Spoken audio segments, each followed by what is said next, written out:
On est dans le mood, donc on va regarder ça. Par quelqu'un qui a fait une vidéo où j'ai regardé que les 5 premières minutes, ensuite j'ai coupé, j'ai dit hey, tu sais quoi, je vais réacter à ça parce que lui, je salue son courage. Monsieur Max Bellona, il va falloir dire qu'il ne veut pas se suicider. Hein. J'ai enquêté sur la guerre d'Irak. Voilà ce que j'ai découvert. Là, on est prêt, on est chaud.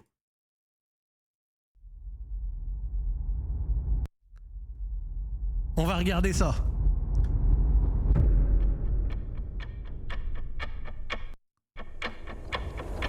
Nous sommes dans la ville de Tampa en Floride. Personne ne le sait encore, mais aujourd'hui, le secrétaire à la défense des États-Unis, Donald Rumsfeld, est venu rencontrer en secret Tommy Franks, l'homme qui a dirigé quelques semaines plus tôt l'invasion américaine de l'Afghanistan. Mais une pure réussite d'ailleurs. Si Rumsfeld est à Tampa, ce n'est pas pour le conflit afghan, mais plutôt pour parler avec Franks de la prochaine cible des États-Unis, l'Irak. En effet, depuis plusieurs... On va... Vraiment, la vidéo, j'ai regardé 5 minutes, 6 minutes, j'ai dit bravo. Dans un monde normal, les noms qui citent, c'est des gens qui devraient tous prendre des procès absolument exceptionnels. Mais les États-Unis, ils sont tellement forts dans le matraquage, dans le retournage de cerveau, que ces gens-là, ils les appellent des vétérans, vétérans of war, et ils font tout un tas de trucs dans leur pays pour venir nous faire lâcher des larmes. Oh, après avoir bombardé et tué des enfants, ils ont des PTSD, ils rentrent aux États-Unis, ils sont au chômage et ils se mettent sous crack après dans les rues. Oh, nos vétérans, on les pleure. Années maintenant, le pays dirigé par Saddam Hussein est dans le viseur du secrétaire de la défense américaine, qui le considère comme l'un, si ce n'est le principal ennemi des Américains au Moyen-Orient et œuvre en coulisses pour provoquer sa chute. But no terrorist state poses a greater or more immediate threat to the security of our people and the stability of the world than the regime of Saddam Hussein in Iraq. Et le pire, c'est qu'évidemment, hein, le régime de Saddam Hussein en Irak, c'était pas des mecs sympathiques. Hein. Ils avaient une armée de fous, ils avaient des grandes velléités politiques dans la région, la guerre, tout ce que tu veux, etc. Mais alors, le secrétaire de la défense américaine qui vient te dire, la défense américaine, hein, c'est-à-dire les mecs qui ont des bases militaires partout dans le monde, qui ont renversé des régimes, qui ont financé et créé des guerres. C'est le pays qui a sans doute individuellement tué le plus de monde depuis la Seconde Guerre mondiale. Genre, je pense même de très très loin. Chute. But no terrorist state poses a greater or more immediate threat to the security of our people and the stability of the world than the regime of Saddam Hussein in Iraq. Évidemment, c'est... Le problème, c'est qu'à l'époque, en novembre 2001, rien ne justifie une guerre contre l'Irak. Le pays n'a pas attaqué les États-Unis et surtout, contrairement à l'Afghanistan, aucun lien direct ne le relie aux attentats du 11 septembre 2001. Et c'est précisément pour ça que Donald Rumsfeld est à Tampa pour rencontrer Tommy Franks. Il veut absolument convaincre le général de se préparer à une nouvelle opération en Irak. Et lui expose alors les grandes lignes d'un plan, comment renverser Saddam Hussein sans déclencher une tempête diplomatique et médiatique. Ah! Bizarre. Bizarre. Pour cela, Rumsfeld remet à Franks un document rédigé dans le plus grand secret avec ses deux proches collaborateurs, Douglas Face et Paul Wolfowitz. Dans ce mémo confidentiel figurent plusieurs scénarios imaginés par le secrétaire de la Défense pour justifier une invasion de l'Irak. Des scénarios pour justifier une invasion. Faut-il parler des attaques de Saddam contre les Kurdes, inventer un lien entre l'Irak et les attentats du 11 septembre, ou plutôt convaincre l'opinion que le régime bassiste détient des armes de destruction massive? Je vous laisse deviner lequel des scénarios a été retenu. Mais vous voyez les scénarios inventés de toutes pièces. Ils veulent quelque chose, puis ensuite ils se réunissent entre eux pour décider de comment est-ce qu'ils vont faire pour faire avaler aux gens le fait que ce soit justifié de le faire. Donc ouais, on pourrait dire que c'est eux aussi derrière le 11 septembre. Ce sera invérifiable, mais les gens vont le suivre parce que c'est les États-Unis qui le disent. On pourrait dire que... Mais le document ne s'arrête pas là. Qui doit faire partie de la coalition qui envahira l'Irak et au contraire, qui faut-il tenir à l'écart? Quel nouveau gouvernement installer après la chute de Saddam? Et surtout, quand lancer la campagne médiatique pour vendre cette guerre au monde entier?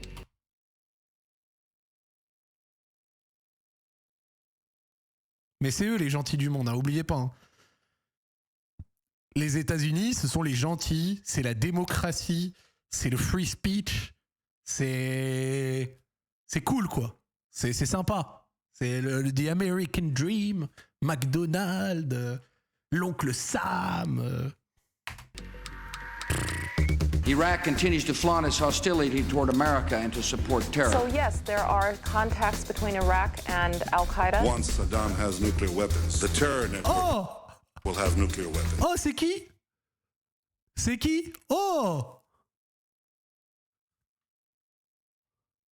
Oh tiens!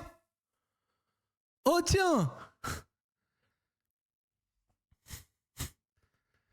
Eh, les seuls terroristes qui ont des armes nucléaires et qui en plus les ont eues de manière illégale, c'est son gouvernement. Hein.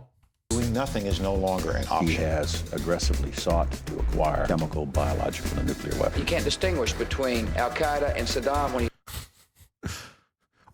To acquire chemical, biological, and nuclear weapons. You can't distinguish between Al-Qaeda and Saddam when you talk about the war on terror. The United States knows that Iraq has weapons of mass destruction. These are Weapon of mass destruction, ouais. Arabs, 23 million of the most educated people in the Arab world who are going to welcome us as liberators. Qui vont nous accueillir comme des They're Arabs, libérateurs. 23 million of the most educated people in the Arab world who are going to welcome Qui vont nous accueillir comme des libérateurs.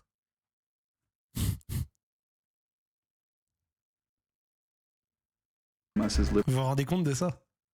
Les images d'archives, avec un peu de recul, vous vous rendez compte de ça? liberators. Either you're with us, either you love freedom and with nations which embrace freedom, or you're with the enemy. Il n'y a pas lieu de faire une guerre pour atteindre l'objectif que nous nous sommes fixés, c'est-à-dire le désarmement de l'Irak. Il n'y a pas lieu de faire une guerre. Encore un des gars qui avait à l'époque un minimum de fond de couilles pour ne pas tout suivre bêtement. Ça, je vais pas faire le nostalgique de l'ancienne classe politique française qui avait aussi ses magouilles, ses merdes, son lot de gens avec des discours aussi parfois immondes. Mais t'avais encore à l'époque une impression que certains osaient ne pas tout suivre aveuglément par rapport aux branle-couilles actuels qui font fi de tout ce qui pourrait être bénéfique au pays si ça leur permet, désolé de le dire, de sucer allègrement, voilà.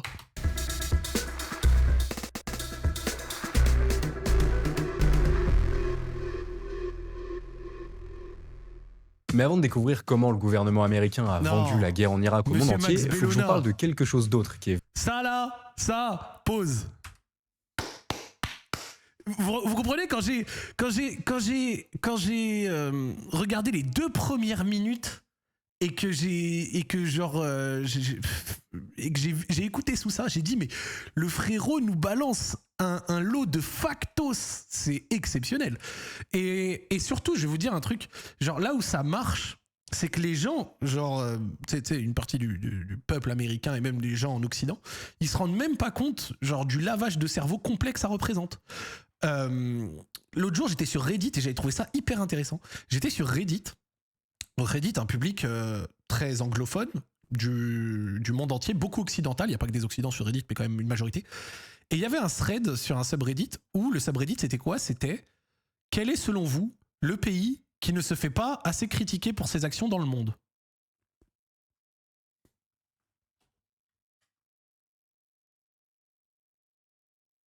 Les gars, je vois sur le thread des centaines, des milliers de commentaires. Je me dis, attends. Enfin, genre, n'importe qui avec quand même un peu de conscience autour de son environnement, il y a quand même le... genre, le dinosaure dans la pièce, là, tu vois, le dinosaure dans la pièce. Écoutez-moi, je vous jure que ce n'est pas une blague. Le thread, les top commentaires, la Russie, l'Iran, la Chine, bref, ce que tu veux. J'ai scroll. J'ai pas fait 100% du thread, mais j'ai scroll. Je vous jure qu'il n'y avait pas un seul commentaire qui disait États-Unis d'Amérique. Et le plus drôle, c'est que sous le pseudo des gens qui commentaient, t'avais souvent le pays, enfin t'avais le pays d'où ils venaient. Donc comme ça, on savait d'où ils venaient. C'était mais énormément d'Américains et globalement de gens issus de pays occidentaux. Ouais, l'Iran, on les critique pas assez pour ce qu'ils font. Ouais, la Russie, franchement, on ferme un peu les yeux. Bon, vous-même, vous savez que la Russie, on ferme pas les yeux. On est au 19e train de sanctions à l'Union européenne. Voilà, ils ont été écartés de partout. Après, on les critique pas assez. Bref, voilà. Mais par contre, vraiment, les Américains, personne. Et j'ai fait, mais... J'étais subjugué. Hein. Et d'ailleurs, ils sont en train de répéter la même chose avec le Venezuela. Hein. Là, ils ont envoyé une partie de leur marine au large du Venezuela. Ils commencent à dire que Maduro, le président du Venezuela, c'est quelqu'un qui est dans les cartels trafic de drogue. Ils publient toutes les 2 semaines une vidéo sur Twitter où ils éclatent un bateau au hasard dans les Caraïbes en disant « Ah ah, regardez, on combat contre la drogue ». Et t'inquiète pas que quand ils vont faire une action là-bas, ce sera justifié sous fond de combat contre la drogue, en allant encore une fois... enculer un pays à proximité. De toute façon, les États-Unis, si on cherche l'influence qu'ils ont eue dans les crises politiques et les changements de régime en Amérique du Sud dans les années 80-90... Au milieu de l'année 1973... Et tout ça, vous l'entendrez jamais dans les médias ou dans le discours politique en France. Hein. Un événement extrêmement important a lieu. La rencontre entre Richard Nixon, président américain, et Léonid Brejnev, secrétaire général du Parti communiste en URSS. Si les dirigeants des 2 superpuissances mondiales sont réunis aujourd'hui, c'est pour signer de nouveaux accords de désarmement nucléaire et afficher leur volonté d'apaisement. Car oui, on est toujours en pleine guerre froide, mais dans une période qu'on connaît aujourd'hui sous le nom de détente. Après les tensions explosives des années 60 qui ont frôlé plusieurs fois la guerre mondiale, Moscou et Washington tentent désormais de calmer le jeu. We shall continue to have great differences. But peace depends on the ability of great powers to live together on the same planet despite their differences. Le truc, c'est que ce rapprochement diplomatique entre Washington et Moscou est très mal perçu par un petit groupe d'individus en train de devenir de plus en plus influents aux États-Unis, les néoconservateurs. Un terme que vous avez peut-être déjà entendu et qui désigne un courant politique né dans les années 60. À l'origine, les néoconservateurs sont des intellectuels, souvent de la gauche anticommuniste, mais qui vont peu à peu basculer dans le camp républicain. En défendant une idée extrêmement claire, face aux communistes, la diplomatie ne sert à rien. Les États-Unis doivent affirmer leur puissance, assumer leur rôle de leader du monde libre et, si nécessaire, imposer la démocratie par la force. Vous comprenez donc que durant toute la période de la détente, les néoconservateurs, représentés par des figures comme Albert Wolster ou bien le sénateur Henry Jackson, c'est qui a dit ouais, Eric Nolot quoi, ça m'a bien fait rire. Sont alarmés. Voir Richard Nixon traiter avec Léonid Brejnev est une catastrophe absolue. Pour eux, il ne faut collaborer avec l'URSS sous absolument aucun prétexte et au contraire, continuer à s'armer le plus possible. À l'époque, les partisans du néoconservatisme pointent particulièrement du doigt une organisation, la CIA, qu'ils considèrent comme pas assez fiable et sous-estimant grandement les capacités militaires réelles de l'Union soviétique. Pour les néoconservateurs, il faut impérativement créer une sorte de groupe parallèle au service secret américain chargé de produire des analyses indépendantes qui montreraient que l'URSS est bien plus dangereuse qu'elle n'y paraît. L'un des grands partisans de cette idée est d'ailleurs un certain Donald Rumsfeld qui devient secrétaire à C'est bien, comment on retrouve souvent les mêmes mecs derrière les mêmes trucs. La défense en novembre 75 est farouchement opposée à la politique de détente envers les soviétiques. They can be lulled into thinking that either, the Soviet Union and the United States are really not very different. They're just different systems. And that would be dangerous because there are fundamental differences. Dès son arrivée au gouvernement, Rumsfeld va donc fortement militer auprès du président Ford pour créer son espèce de groupe d'analystes indépendants. Le fait qu'on soit sur des sujets sérieux, qu'on discute et tout, je kiffe le chat, hein. Depuis tout à l'heure, il y a des gens d'accord, des gens pas d'accord, il n'y a pas de problème, ça fait partie du truc et tout, vas-y, on vit un bon moment. Là, perso, je passe un bon stream, on parle d'autre chose que de foot et tout, c'est cool. Et qu'il y ait quelqu'un qui arrive avec un message, toujours se méfier des mecs qui ont un prénom de canard, parce que le gars s'appelle Donald. De la CIA. Et au début de l'année 76, il va obtenir gain de cause. La Team B est créée, un groupe d'experts extérieurs à la CIA chargé de réévaluer la menace soviétique. Et vous vous en doutez, parmi les membres de cette fameuse Team B, il y a beaucoup de néoconservateurs, comme Richard Pipes, Paul Nitze et surtout Paul Wolfowitz, qui immédiatement se mettent au travail pour produire un rapport détaillé censé montrer que oui, l'URSS possède un arsenal militaire bien plus conséquent que ce que la CIA avait estimé jusque-là. Ce document est finalement remis en décembre 1976, et dedans le constat est très clair, le danger soviétique est imminent. Une stratégie qui consiste à vilipender des pays pour faire croire qu'ils sont beaucoup plus dangereux qu'ils ne le sont réellement. Mais non! Mais non! La Team B commence par expliquer que, surprise, la Merci Shekna pour le resub. CIA a grandement sous-estimé les capacités réelles de l'URSS, dont l'objectif caché serait de dominer le monde, qui utilise la détente et les accords militaires comme une couverture pour renforcer discrètement leur puissance, qui augmente drastiquement la production de bombardiers supersoniques, et surtout qui pourrait devenir une menace réelle pour les États-Unis et leurs alliés dès 1980. Dès 1980, ouais.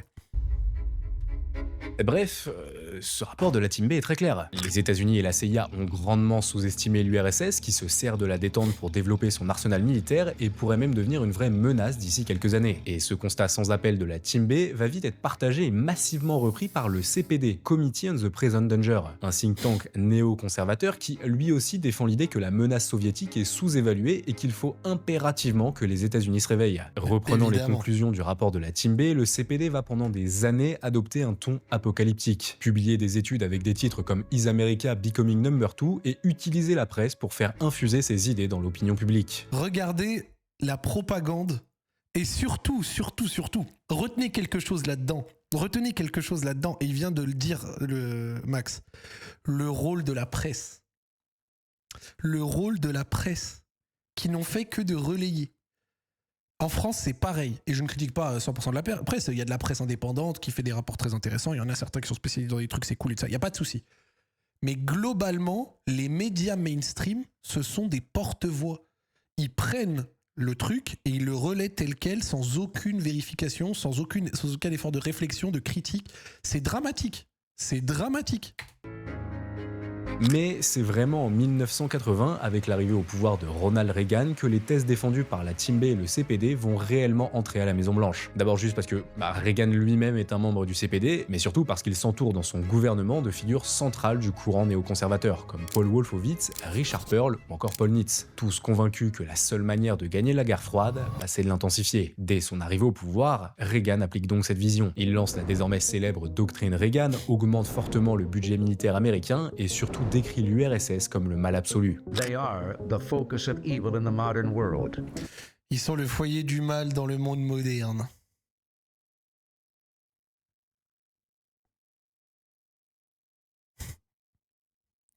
Le pire, c'est que dans l'absolu, l'URSS, les Russes et plein de pays, ils ont eu évidemment des actions qui sont pas bonnes, tu vois. On peut parler même des deux guerres de Tchétchénie, des différentes choses avec la Géorgie à l'époque de 2008, l'invasion de l'Ukraine, etc. Et encore, même en Ukraine, quand on remonte à la révolution orange 2014, etc., les États-Unis ont fait certaines actions là-bas. Quand on se renseigne dessus, il y a beaucoup de choses à dire. Mais donc le pire, c'est que quand là on fait un peu une critique des États-Unis, etc., c'est pas pour glorifier l'inverse, dire les Russes, incroyable, Irak de Saddam, de la patate. Bon, évidemment, il y a de la nuance dedans, d'accord, il y a de la nuance, les gars, là-dedans. On parle, mais en fait, forcément, ça, c'est des critiques qui ont déjà été formulées, on a déjà entendu. La critique de la Russie, c'est tous les jours dans les médias. Donc ça, il n'y a pas de problème. On a déjà donné. C'est plutôt intéressant de voir la critique de l'autre partie qui n'est pas faite. Et c'est pour ça que c'est intéressant de discuter de cette manière. On apprendra des années plus tard qu'en réalité, les fameux rapports alarmistes et presque apocalyptiques produits par la Team B puis le CPD étaient largement surévalués. Mais non! Mais non! Les rapports étaient mensongers et surévalués, mais non! Voire complètement faux. Non! Faux! Pour pouvoir justifier une attitude belliqueuse, le va-t-en-guerre, ils ont menti. Mais non! L'URSS n'avait pas d'armes secrètes, ne comptait pas attaquer les États-Unis incessamment sous peu, et même leur arsenal militaire était largement moins impressionnant que décrit. Mais non!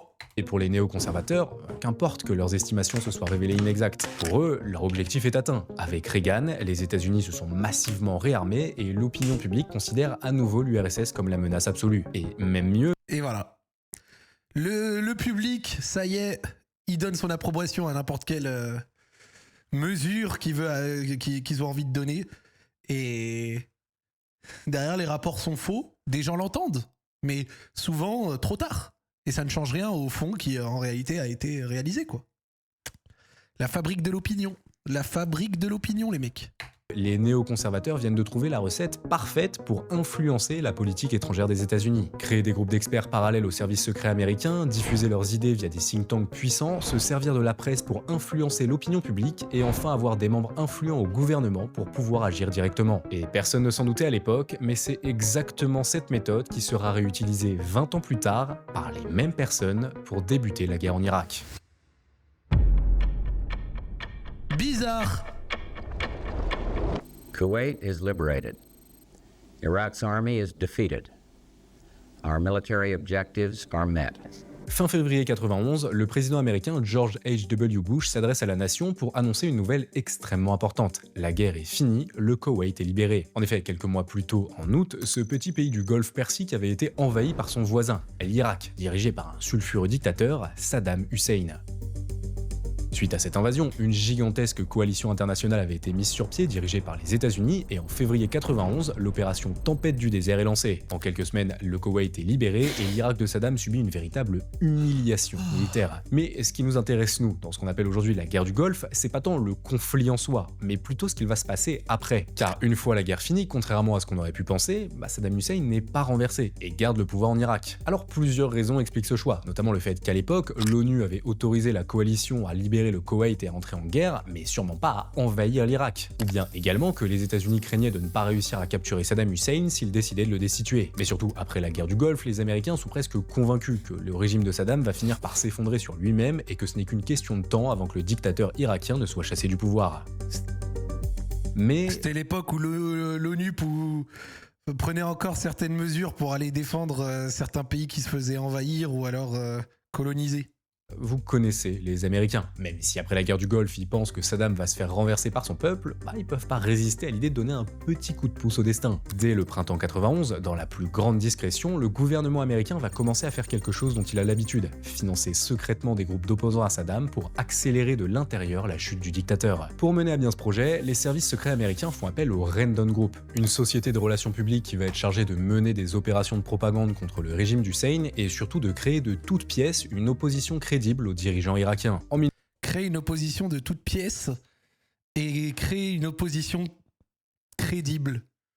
Allez vous renseigner sur, vous l'avez vu passer peut-être dans les infos il y a 2-3 jours, ce qui s'est passé en Géorgie récemment avec des espèces de manifestations pro-UE, pro-OTAN qui se sont passées là-bas, avec certaines personnalités géorgiennes, où quand tu cliques après derrière et que tu fais 2-3 recherches sur leur profil LinkedIn, ils sont tous liés à des organisations plus ou moins rapprochées des États-Unis.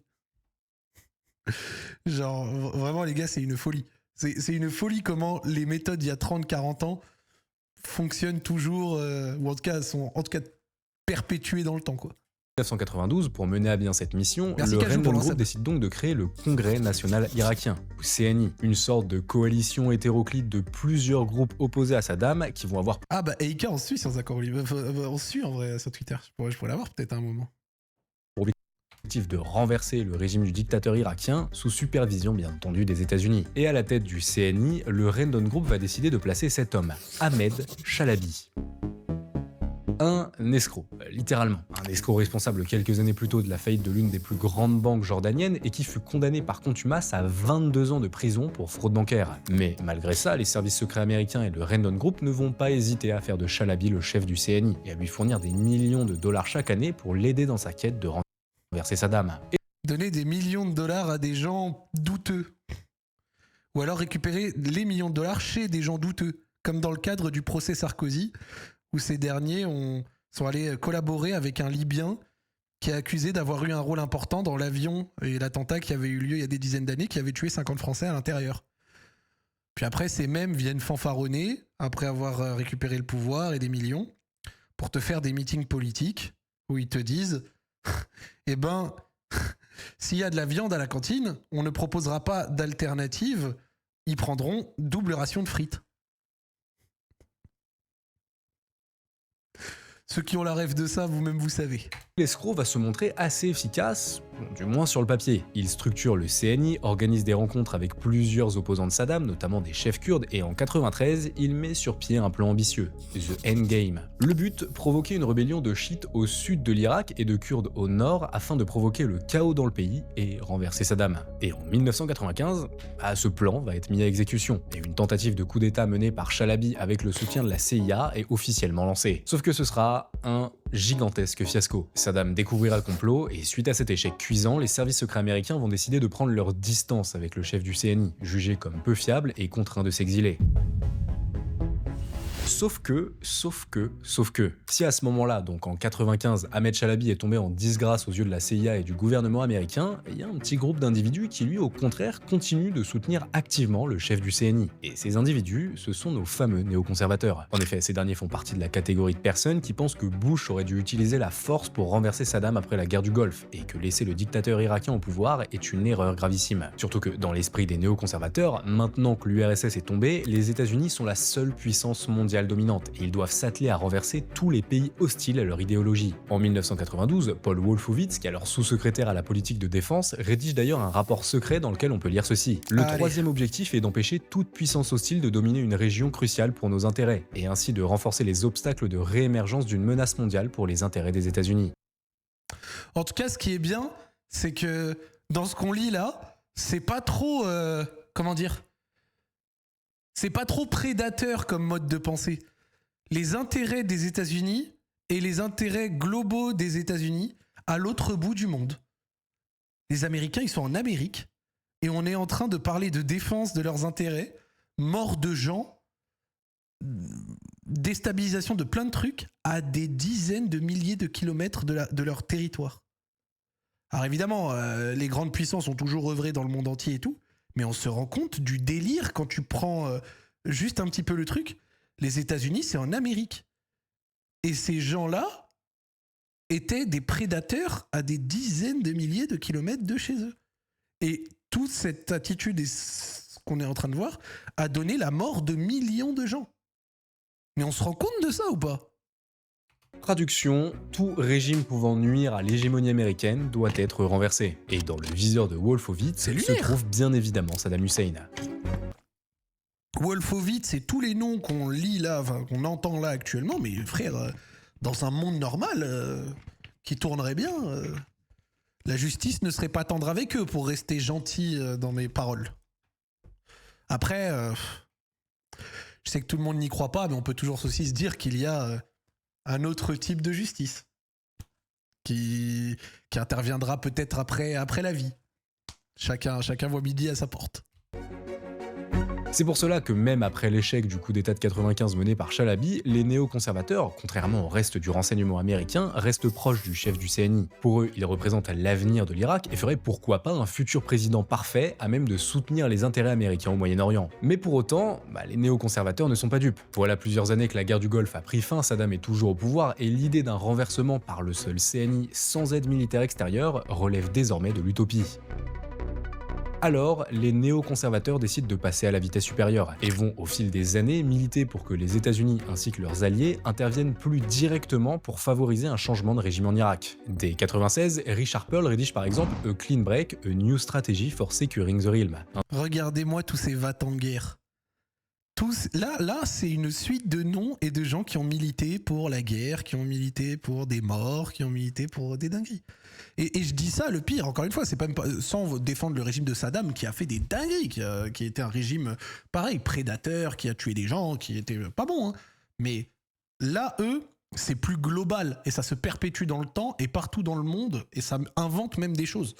Donc c'est fou, frère. Document à destination du tout nouveau Premier ministre israélien, un certain Benjamin Netanyahou, et dans lequel on peut lire par exemple des choses que le nouveau Premier ministre... Je commence vite fait, le document il commence « Israël a the large problème, labor-zionisme ».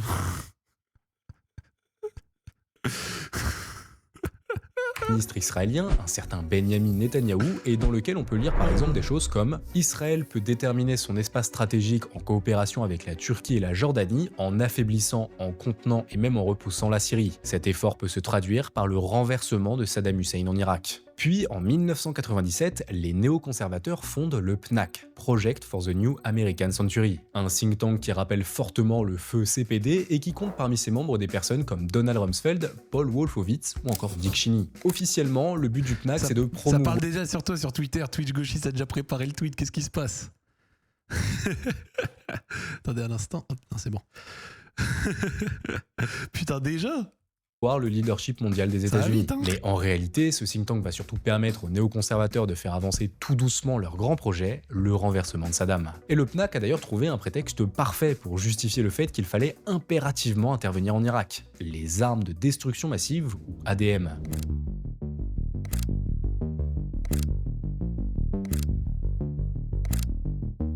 En fait, selon le PNAC, Saddam Hussein travaillerait en secret sur un programme pour construire des armes extrêmement dangereuses, qu'elles soient chimiques, biologiques et même nucléaires. Le 26 janvier 1998, certains membres du think tank formalisent d'ailleurs cette menace en envoyant une lettre au président Clinton dans laquelle ils expliquent que la seule stratégie acceptable est celle qui élimine la possibilité que l'Irak puisse utiliser ou menacer d'utiliser des armes de destruction massive. À court terme, cela signifie être prêt à entreprendre une action militaire car la diplomatie échoue clairement. À long terme, cela signifie renverser Saddam Hussein et son régime. En parallèle de cette lettre, les fameuses armes de destruction massive, les mecs. Conservateurs vont aussi doucement commencer à utiliser les médias pour promouvoir l'idée qu'il fallait intervenir en Irak. Ils créent notamment leur propre journal, The Weekly Standard, dans lequel ils publient des articles on ne peut plus explicites appelant ouvertement à la guerre en Irak. Forcément, face à ces articles, l'influence grandissante du PNAC et la pression exercée par les néoconservateurs pour renverser Saddam, le gouvernement Clinton va finir par agir. En fin d'année 98, le Iraq Liberation Act est promulgué, faisant officiellement du changement de régime en Irak une politique des États-Unis. The hard fact is that so long as Saddam remains in power, he threatens the well-being of his people, the peace of his region, the security of the world. L'adoption de l'Iraq Liberation Act représente donc une avancée majeure pour les néoconservateurs. Le renversement de Saddam Hussein est désormais un objectif américain réel, près de 100 millions de dollars sont débloqués pour soutenir les opposants du régime irakien, mais pour autant, 100 millions de dollars pour soutenir les opposants d'un régime d'un pays à des milliers de kilomètres. C'est fou. Militaire américaine est totalement exclue. L'administration Clinton ne veut pas intervenir directement en Irak et les néoconservateurs le savent, si Saddam doit être renversé, ce sera sous un autre président américain. Pendant que la Tunisie fait du soft power en donnant de la lumière à des influenceurs comme Yass encore, KZ, Bassem. Ça c'est de la vraie stratégie. Et t'as oublié Gatouze les gars.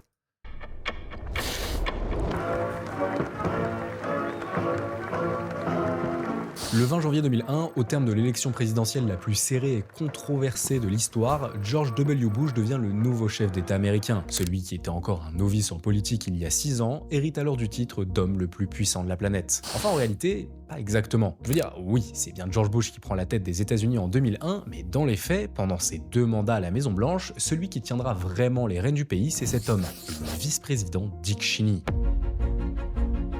Cheney, c'est un ovni de la politique américaine, qui a commencé sa carrière à Washington dans les années 70 en devenant chef de cabinet de la Maison-Blanche de Gerald Ford, puis surtout secrétaire à la défense des États-Unis sous George H.W. Bush. Mais il y a surtout 2 choses très importantes à retenir concernant le vice-président américain. Déjà, vous vous en doutez, c'est un néoconservateur. Il fait littéralement partie des membres fondateurs du PNAC et quand il débarque à la Maison-Blanche, il use de son influence pour favoriser la nomination de certains de ses alliés. Parmi eux, on retrouve par exemple Paul Wolfowitz et Douglas Fates qui deviennent numéro 2 et 3 du Pentagone, Elliot Abrams, nouveau conseiller de George W. Bush pour le Moyen-Orient, ou encore bien entendu Donald Rumsfeld qui accède au prestigieux poste. Ouais.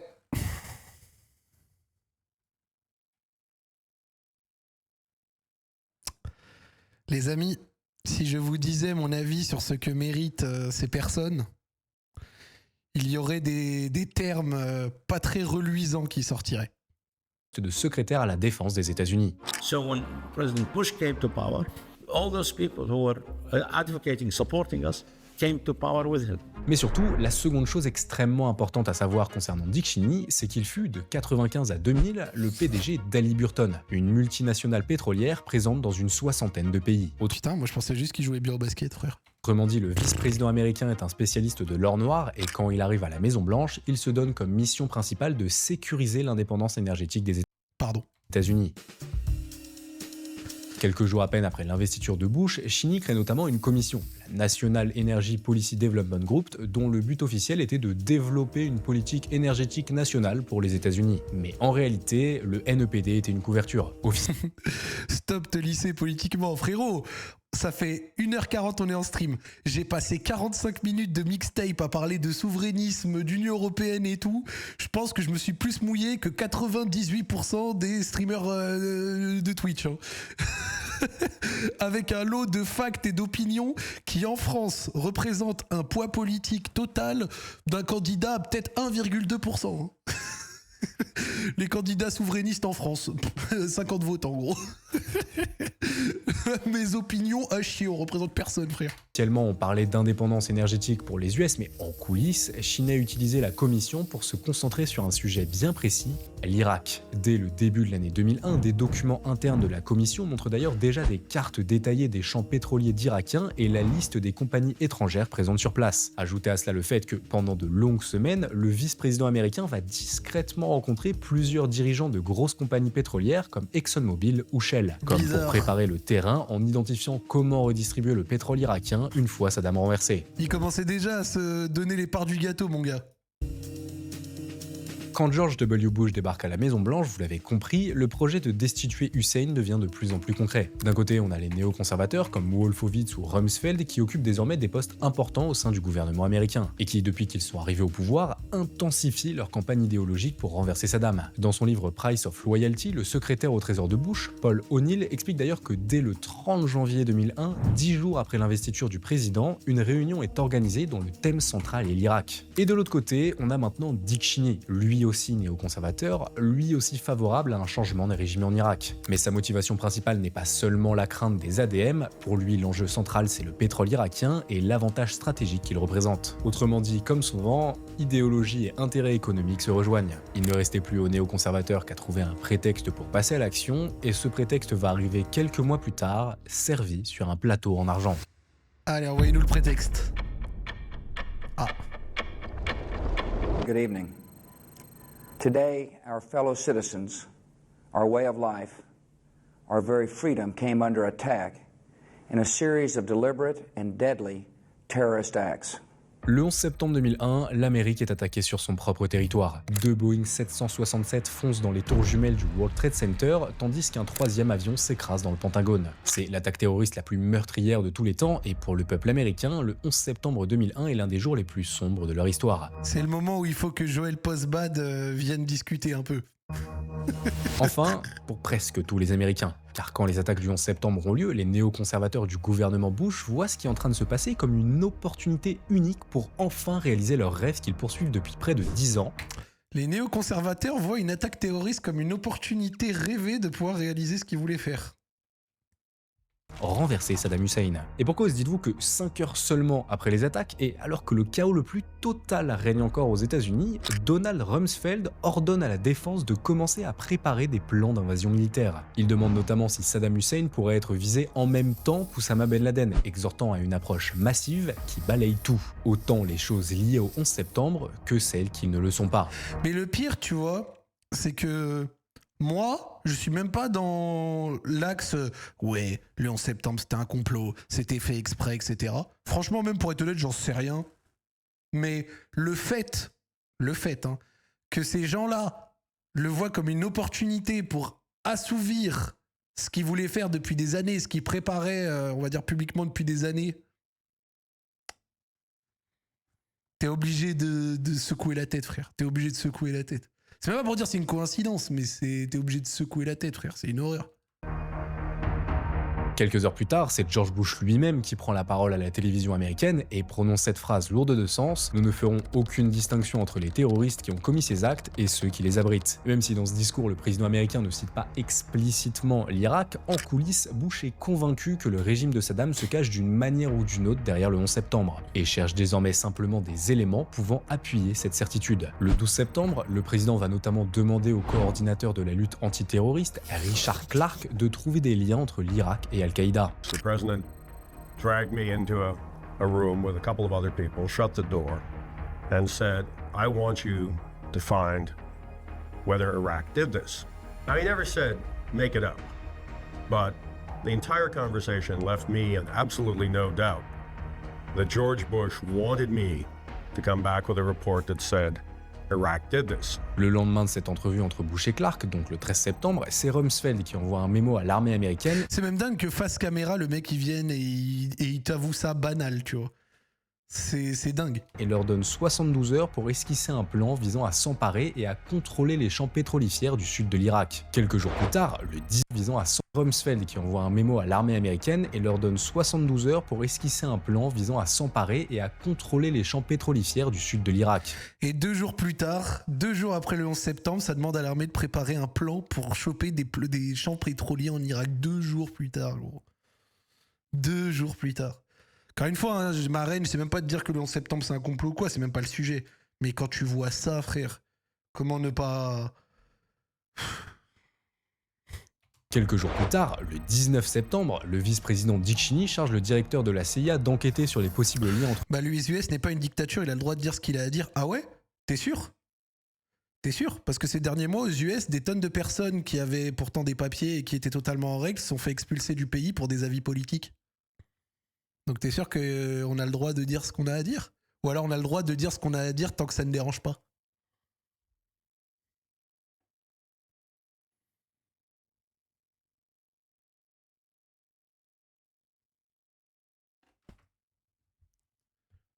Là par contre frérot...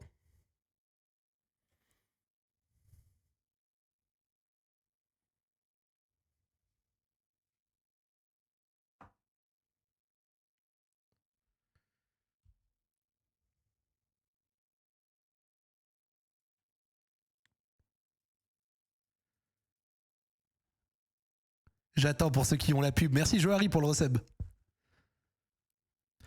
Zach, rien à voir, mais l'abonnement Twitch pour enlever les pubs de tous les streams, ça te baisse pas? Non, ça me baisse pas. Ça me baisse pas, mon gars.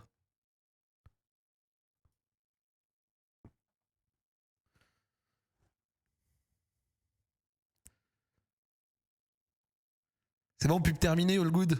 Voilà.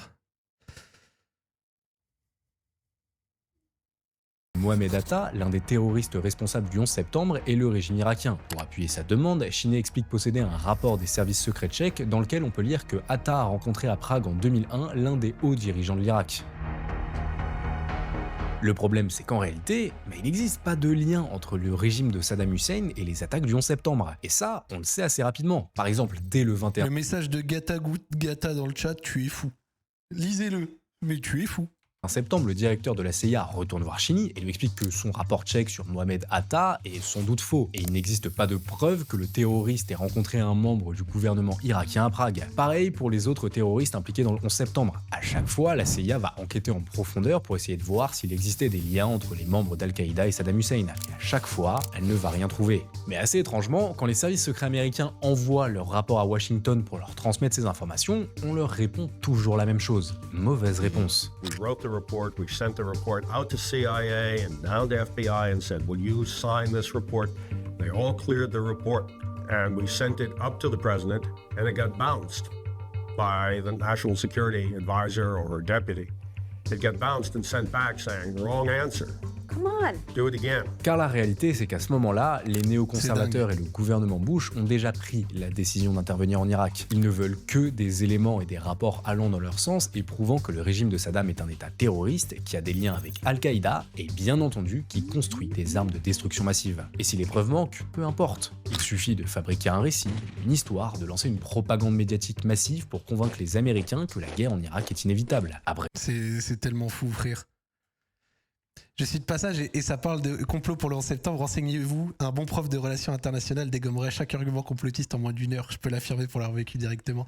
Non, mais en vrai, moi en plus, pour le coup, ce que je disais, tu vois, je suis même pas sur la range. Oui, c'était un complot. Oh, bizarrement, il n'y avait pas telle chose le jour J. Bref, vas-y. En vrai, moi, c'est même pas la chose qui m'intéresse. Par contre, ce qu'on voit là dans la vidéo et qui est archi intéressant et que le prof de relations internationales pourra difficilement contredire, c'est à quel point ce truc-là a été le point de départ pour servir des intérêts, enfin pas le point de départ, mais a eu une utilité pour ces gens, pour servir des intérêts qu'ils voulaient faire de toute façon depuis très longtemps. Et à minima, c'est douteux, et à minima, c'est même dégueulasse en fait, tu vois. C'est dégueulasse qu'un truc aussi néfaste ait servi de prétexte. Donc oui, prétexte, c'est ça que je voulais dire. Et c'est moche, tu vois. Donc même au-delà de dire que c'est un complot ou pas, dans le fond, à la rigueur, on s'en bat les couilles, mais le fait que ça serve de prétexte, c'est... Tout, un mensonge répété 1000 fois, finit toujours par devenir une vérité. Mohammed Atta, who was the lead hijacker, did apparently travel to Prague on a number of occasions. And on at least one occasion, we have reporting that places him in Prague with a senior Iraqi intelligence official. Iraq continues to flaunt its hostility toward America and to support terror. So yes, there are contacts between Iraq and Al-Qaeda. Condoleezza Rice, une belle connasse elle aussi. Hussein could then be expected to seek domination of the entire Middle East and subject the United States or any other nation. Mais ce qui est trop drôle, c'est que c'est le même principe quand Israël vient te dire que la Palestine c'est une menace à son existence. Genre, c'est des pays qui sont armés jusqu'aux dents, qui ont l'arme nucléaire, qui ont la plus grande technologie du monde, qui viennent te faire croire que d'autres à côté qui ne possèdent pas 5% de leurs moyens, c'est eux la vraie menace pour leur existence. We know they have weapons of mass destruction. We know they have active programs. There isn't any debate about it. Il y a un truc il y a genre il y a une expression en anglais qui disent que toutes les accusations sont des confessions et dans leur cas c'est souvent vrai.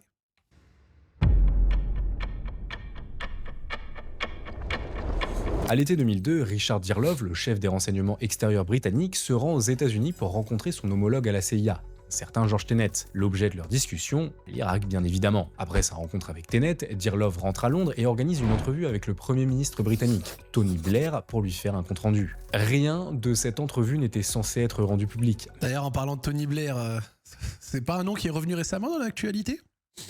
Et quelques années plus tard, un document classé secret va finir par fuiter, le mémo de Downing Street. Rédigé le 23 juillet 2002, il rapporte mot pour mot ce que Dearlove avait confié à Tony Blair à son retour de Washington. Et ce qu'on peut lire, c'est que le chef du MI6 est catégorique, la guerre en Irak est désormais inévitable. Le président Bush fait tout pour relier le régime de Saddam au 11 septembre et aux ADM. Et surtout, les renseignements et les faits sont manipulés pour servir cette politique.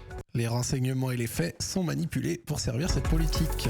Il faut dire qu'en même temps, depuis presque un an maintenant, l'administration Bush prépare le terrain. Cheney, Rumsfeld et Wolfowitz multiplient les discours et les interventions publiques pour convaincre l'opinion que Saddam Hussein représente une menace immédiate. There is no doubt that Saddam Hussein now has weapons of mass destruction. Mais tout est sur le point de s'accélérer, puisqu'il a été décidé qu'à la rentrée 2002, le plan d'invasion de l'Irak entrerait dans sa phase finale. Comprenez, Bush va demander l'aval du Congrès puis des Nations Unies pour pouvoir lancer son opération militaire. Et pour l'anecdote, si vous vous demandez pourquoi avoir attendu septembre 2002 précisément, c'est car selon le chef de cabinet de la Maison Blanche, Andrew Card, d'un point de vue marketing, on n'introduit pas de nouveaux produits en août. Traduction. D'un point de vue marketing, on n'introduit pas de nouveaux produits en août.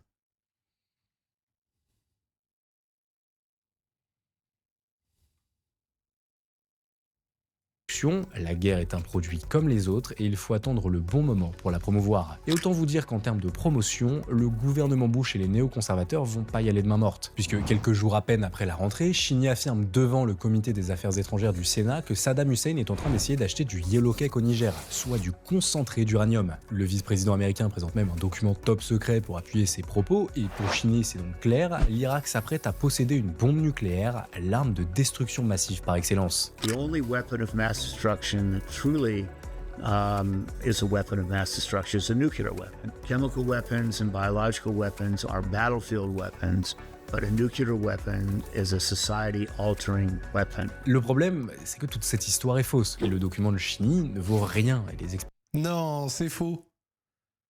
Le fait que l'Irak essayait d'avoir la bombe nucléaire d'après ce document de Dick Cheney n'est pas vrai. Putain, ça rappelle certaines attaques récentes justifiées sur un autre pays qui d'après eux, essaye d'avoir l'arme nucléaire. Bon, après, le fait que l'Iran ait fait du nucléaire militaire, c'est aussi une réalité. Mais la manière de le gonfler out of proportion, disons qu'on est sur des personnes qui l'ont déjà fait. Qui se sont rendus au Niger affirment que cette vente d'uranium n'a jamais eu lieu. Cerise sur le gâteau, le 9 septembre 2002, le secrétaire à la défense Donald Rumsfeld reçoit un mémo dont le sujet est « Veuillez consulter ce document pour savoir ce que nous ignorons au sujet des armes de destruction massive, c'est important ». Quand on regarde le document dont il est question, on peut lire des choses comme « Nos évaluations reposent largement sur des hypothèses analytiques et des jugements plutôt que sur des preuves tangibles. Et surtout, nos informations sur le programme d'armement nucléaire irakien se fondent en grande partie, peut-être à 90%, sur l'analyse de renseignements imprécis. » D'ailleurs, demandez-vous, quand il y avait eu un accord sur le nucléaire avec l'Iran, qui l'a fait capoter un peu avant les années 2020 et sous quelles conditions et sous la pression de qui? Parce qu'il y avait eu un accord autour de ça qui avait été trouvé et qui était globalement respecté. Et Donald Trump, lors de son premier mandat, il l'a fait sauter en mille. Autrement dit, on ne peut rien affirmer sur les ambitions nucléaires de Saddam et il faut être très prudent. Pourtant, vous vous en doutez, c'est tout l'inverse qui va se passer. Cette histoire d'uranium nigérian et d'armes nucléaires va faire le tour de la presse, et les néoconservateurs vont marteler que l'Irak cherchait à obtenir la bombe. Et surtout, pour être certain de ne plus être embêtés par des rapports d'enquête qui n'allaient pas dans leur sens, Rumsfeld, Wolfowitz et Fates vont prendre les choses en main, et créer l'Office of Special Plan, une entité de renseignement indépendante, totalement sous le contrôle des néoconservateurs, chargée de produire ses propres analyses du renseignement en dehors des circuits classiques de la CIA ou du département d'État. Oui, exactement comme la Team B 25 ans auparavant. Les mêmes personnes qui font les mêmes techniques et qui arrivent au même résultat. Le problème, c'est que, comme la Team B dans les années 70, les informations publiées et relayées par l'OSP vont être largement exagérées, voire inventées de toutes pièces. Et en même temps, c'est un peu normal, vu que la principale source de renseignement de cet obscur comité, c'est, allez, je vous laisse 2 secondes pour deviner, Ahmed Chalabi, le chef du CNI. Oui, encore et toujours cet homme, qui va pendant de longs mois être l'informateur privilégié de l'OSP et fournir de nombreuses fausses preuves sur les soi-disant armes de destruction massive irakiennes. Et en réalité, les néoconservateurs savent pertinemment que Chalabi n'est pas une source fiable, mais vu qu'il leur raconte exactement ce qu'ils veulent entendre, la véracité de ses propos importe peu. Dès sa création, l'OSP est pensée comme une véritable officine de propagande pour promouvoir la guerre en Irak et pour influencer à la fois les rapports officiels du renseignement et l'opinion publique. Ahmed Chalabi, c'est cool, hein. Ahmed Chalabi, là, ils avaient de la chance qu'il existe, hein, pour leur dire exactement ce qu'ils voulaient. Est-ce qu'on est sûr qu'il existe, ce mec? C'est le gars complotiste jusqu'au max. On peut regarder ses comptes bancaires, on a une photo de lui. Ce qui nous amène donc finalement à octobre 2002, quand après plusieurs semaines de lobbying intense pour vendre la guerre, le président George Bush et les néoconservateurs décident de passer à l'étape finale de leur... Si, Ahmed Chalabi, c'est celle du Comedy Club, quelqu'un l'a dit dans le chat, ça m'a fait marrer, je l'ai redit, voilà, c'est bon, je l'avoue, est-ce que c'est le scandale? Plan est de demander au Congrès américain l'autorisation de lancer une opération militaire en Irak. Et pour convaincre les membres du Congrès les plus sceptiques, l'administration Bush va publier un long rapport d'enquête. Que dis-je? Le rapport d'enquête. Un document officiel estampillé CIA truffé de tableaux, de cartes et de chiffres alarmants. Un rapport censé prouver noir sur blanc que Saddam Hussein possède bel et bien des armes de destruction massive, qu'il s'apprête à avoir la bombe nucléaire et qu'il représente une menace imminente pour les États-Unis. Bref, tout ce qu'il faut pour créer l'urgence et convaincre les membres du Congrès d'autoriser Bush à entrer en guerre contre l'Irak. Et ça va redoutablement bien marcher. Sans blague. Pour une énième fois, le public international et le peuple américain s'est fait embobiner par son gouvernement pour après derrière soutenir une guerre. Bizarre. With this resolution, Congress has now authorized the use of force. Le 16 octobre 2002, Bush obtient le feu vert du Congrès pour intervenir en Irak. Il ne restait plus qu'un seul obstacle sur la route des néoconservateurs pour réaliser leur plan, et pas des moindres, convaincre la communauté internationale. I call now on the distinguished Secretary of State of the United States of America, His Excellency Mr. Colin Powell. Au début de l'année 2003, les États-Unis sont sur les nerfs. Voilà plusieurs mois qu'ils essayent de convaincre la communauté internationale de soutenir une intervention militaire en Irak. Mais l'ONU se montre prudent et ne veut pas renverser le régime de Saddam sans avoir de preuves concrètes qu'il dispose bien d'ADM. Après tout, l'Irak est sous embargo international depuis 12 ans et il paraît improbable que le pays possède un arsenal militaire secret. Pour être fixé une bonne fois pour toutes, les Nations Unies décident... Non, après 12 ans d'embargo, un pays ne pourrait pas avoir des armes de destruction massive en nombre illimité sans que les États-Unis n'en aient réellement une preuve et pas des suppositions?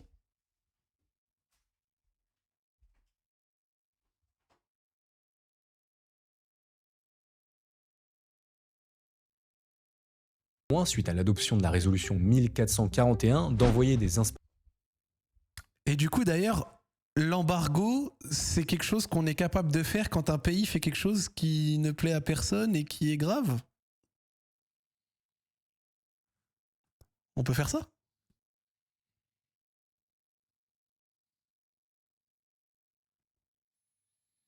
En Irak pour voir si effectivement le pays possède des ADM. Et au début de l'année 2003, ces inspecteurs sont clairs, ils n'ont pas trouvé d'armes de destruction massive et il leur faut... Quoi, il y a encore un pays sous embargo pour des actions datant de dizaines d'années et qui a influencé largement le fonctionnement de sa société et la pauvreté de ses habitants ?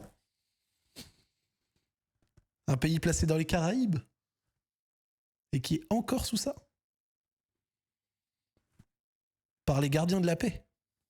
Plus de temps. Sauf que ça ne plaît pas ni à Washington, ni aux néoconservateurs. Pour eux, il n'y a aucun doute à avoir, Saddam a des ADM, ce n'est même pas une question, c'est juste qu'il les cache aux inspecteurs de l'ONU. The 108 UN inspectors were not sent to conduct a scavenger hunt for hidden materials across a country the size of California. Et on revient donc au 5 février 2003. Voyant que les inspecteurs des Nations Unies n'ont toujours rien trouvé et que la communauté internationale semble assez réticente à autoriser une invasion de l'Irak... Inspecteurs n'ont rien trouvé, communauté internationale commence à se dire « bizarre ». Le gouvernement américain décide de jouer sa dernière carte, en envoyant son secrétaire d'État, un certain Colin Powell, prendre la... Et depuis tout à l'heure, voilà, vous avez vu, machin... Là, je vais me permettre une belle quand même, et c'est valable pour à peu près 100% des personnes. Sale fils de pute. Lui, c'est vraiment un sale fils de pute. Et globalement, de toute façon, toutes les personnes qu'on a vues depuis tout à l'heure sont des gros fils de pute. Parole devant le Conseil de sécurité des Nations Unies. Son objectif, convaincre une bonne fois pour toutes l'ONU et les pays du monde entier de rejoindre une coalition militaire menée par les États-Unis. Powell parle de laboratoires roulants qui fabriquent des ADM. Iraq has mobile biological research laboratories. Des ambitions nucléaires de Saddam Hussein. Saddam Hussein already possesses 2 out of the 3 key components needed to build a nuclear bomb. Et bien entendu des liens entre l'Irak et Al-Qaïda. Si Macron avait été au pouvoir en 2003...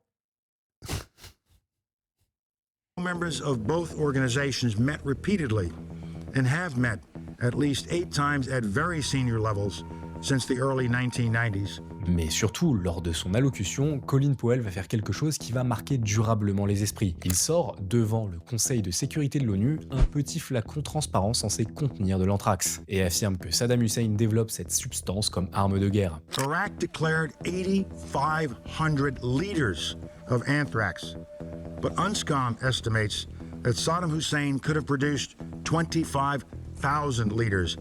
Menteur. Menteur.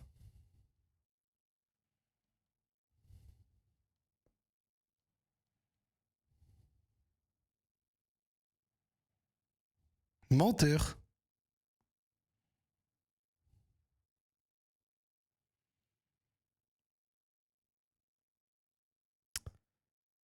Et tu vois, 20 ans, un peu plus de 20 ans après, on est français et on peut dire qu'à l'époque, on aimait peut-être déjà pas les politiques qui nous gouvernaient, pour plein de raisons, mais ils avaient encore eu le tout petit fond de couille de dire non, nous on va pas dans ça. Et 20 ans plus tard, c'est qui avait raison? Bah voilà.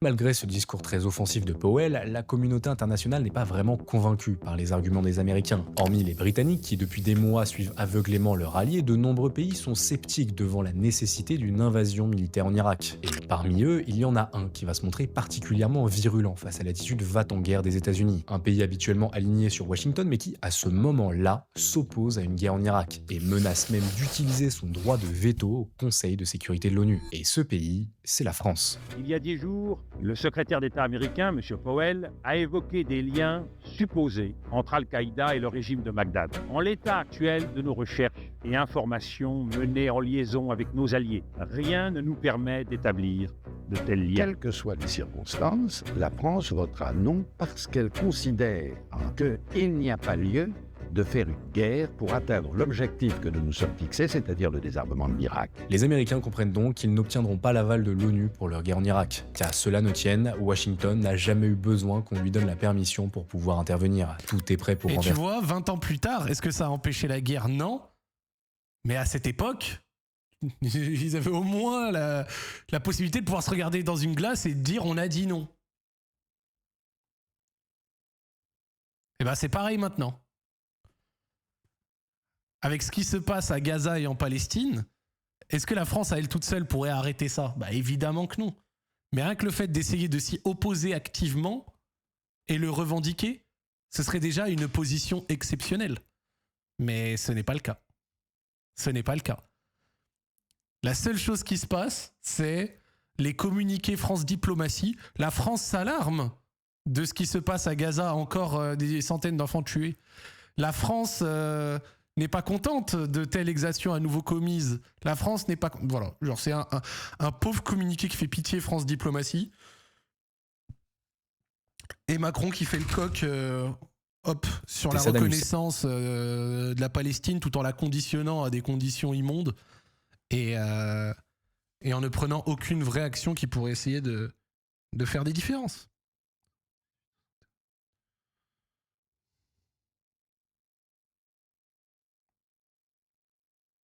Hop.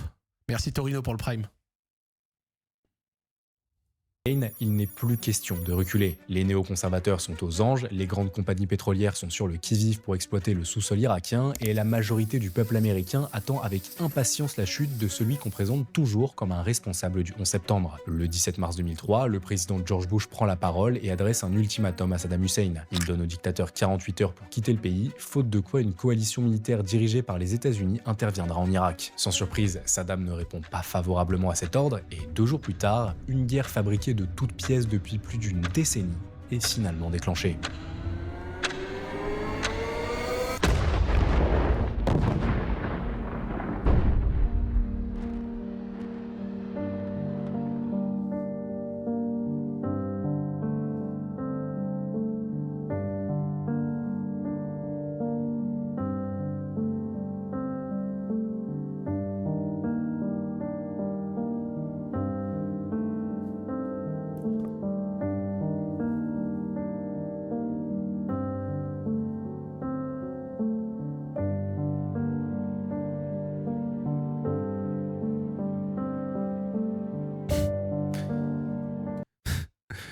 Ahmed Chalabi devient vice-premier ministre et ministre du pétrole.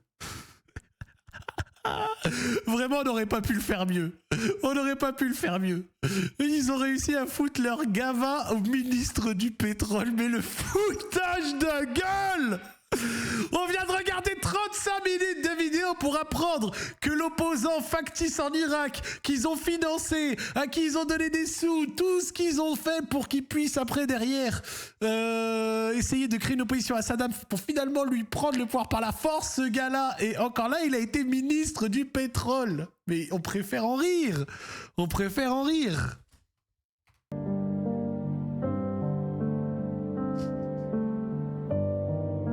Non, ils sont forts. Cependant, il est rapidement écarté du pouvoir et finit par perdre totalement le soutien. Le pire, c'est qu'il est venu. Ce serait drôle de voir qu'est-ce qu'il a pu faire le petit temps qu'il a été ministre du pétrole. À tous les coups, il a pu donner quelques contrats publics. Après, hop là, jarde ta grand-mère.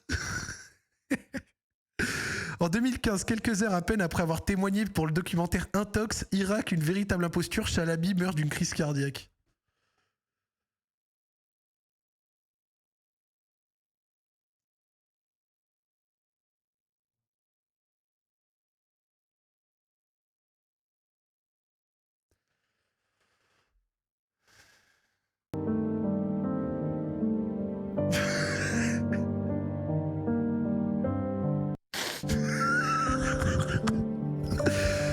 Il faudrait essayer de comprendre pourquoi est-ce que la crise cardiaque a inclus une chute de 50 mètres de haut.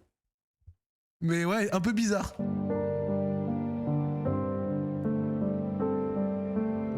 Avec l'arrivée d'un nouveau régime au pouvoir, l'entreprise parapétrolière Halliburton, autrefois dirigée par Dick Cheney, décroche des contrats colossaux sans appel d'offres pour la reconstruction et l'exploitation des champs irakiens.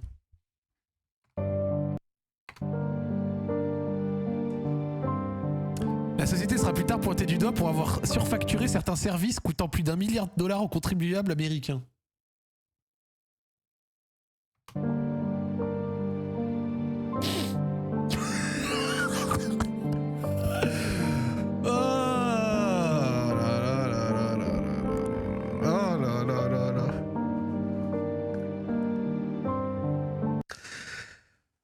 Si initialement la guerre d'Irak fut présentée comme une victoire, le conflit s'étirera en réalité sur de longues années. La dissolution de l'armée et l'effondrement des institutions plongèrent le pays dans le chaos, ouvrant la voie à l'émergence de groupes armés extrémistes. Ah ouais, pourtant à la base c'était pas contre ça aussi la guerre.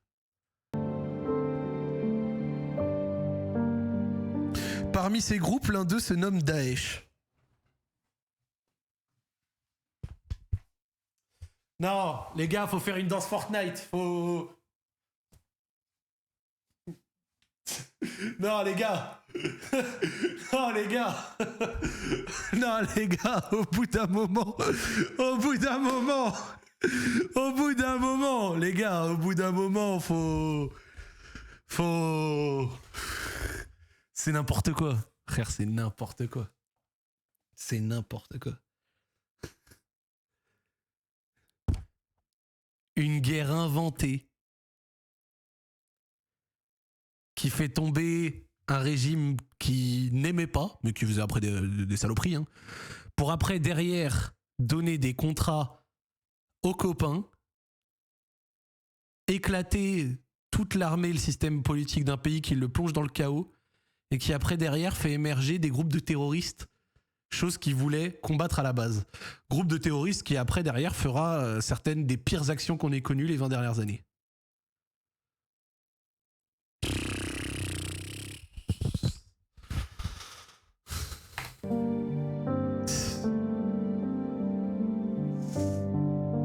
Merci Seth pour le Prime. Aucune arme de destruction massive ne sera jamais trouvée, aucun lien ne sera jamais trouvé, aucun membre de l'administration Bush ne sera jugé. Voilà. Et 200 000 civils sont morts durant la guerre d'Irak. Voilà. 200 000 civils pour quelques contrats de pétrole, pour... Ouais, vas-y. Bon, vas-y, les gars, moi je vous propose, je vous la mets dans le chat, la vidéo si jamais elle vous intéresse, de la partager ou quoi. Juste bravo à Max Bellona, franchement, ce mec fait les vraies choses. Bravo, bravo.